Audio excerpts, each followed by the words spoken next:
Hello, Chris Worden, First Business Rescue. Today's video is going to help you understand how best to speak to creditors and negotiate with them when you're struggling to pay your debts on time.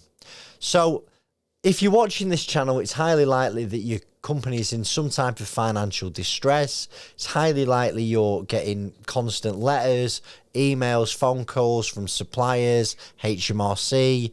You may be getting threatening letters from the bank now, text messages if you're missing loan repayments. So I'm going to give you some ideas of what to do when you're dealing and negotiating with creditors.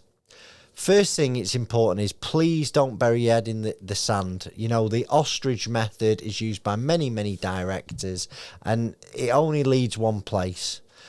You got to remember is your creditors want to keep you as a customer most of the time, certainly. And if you're a limited company, obviously if you liquidate, it's highly likely that the creditors, whether it's suppliers or the HMRC, they won't get any money.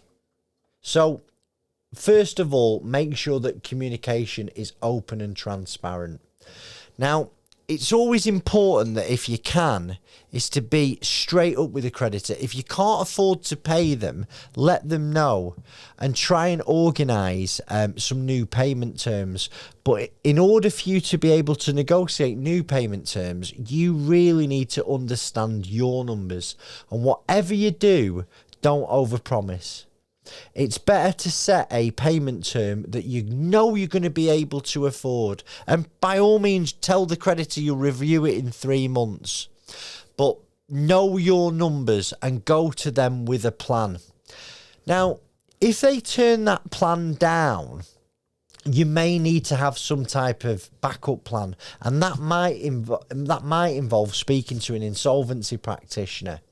Because if you're negotiations with creditors and HMRC fail, well, your back's against the wall, and you may then need to start to consider something like a CVA, a company voluntary arrangement.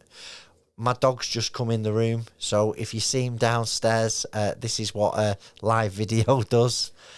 You know, a company voluntary arrangement, it might mean that you put, if it's suitable for your business, it's where you put all your unsecured creditors in one pot, HMRC, certain suppliers, and you agree to pay those creditors over an extended period of time, normally 5 years, where you make one payment every month and that gets split up to your creditors. It's not for everybody a CVA. It might, if your back's that far against the wall, the only option available to you might be liquidation. But it's important to start to get professional advice when you're at the stage when you're having to negotiate with creditors and organise new payment arrangements. It's a clear sign that your business might be heading for insolvency. But the key takeaway here is make sure that line of communication is always open with your creditors. If they're not hearing anything, you're not responding to emails, you're not picking the phone up, well, eventually they're going to get fed up and they're going to issue you with a winding up petition. And the minute that lands on your doorstep, you've got some serious problems coming along. So speak to them early, keep them in the loop, be open and transparent. And if you need some assistance, please get in touch with us at First Business Rescue. Thanks.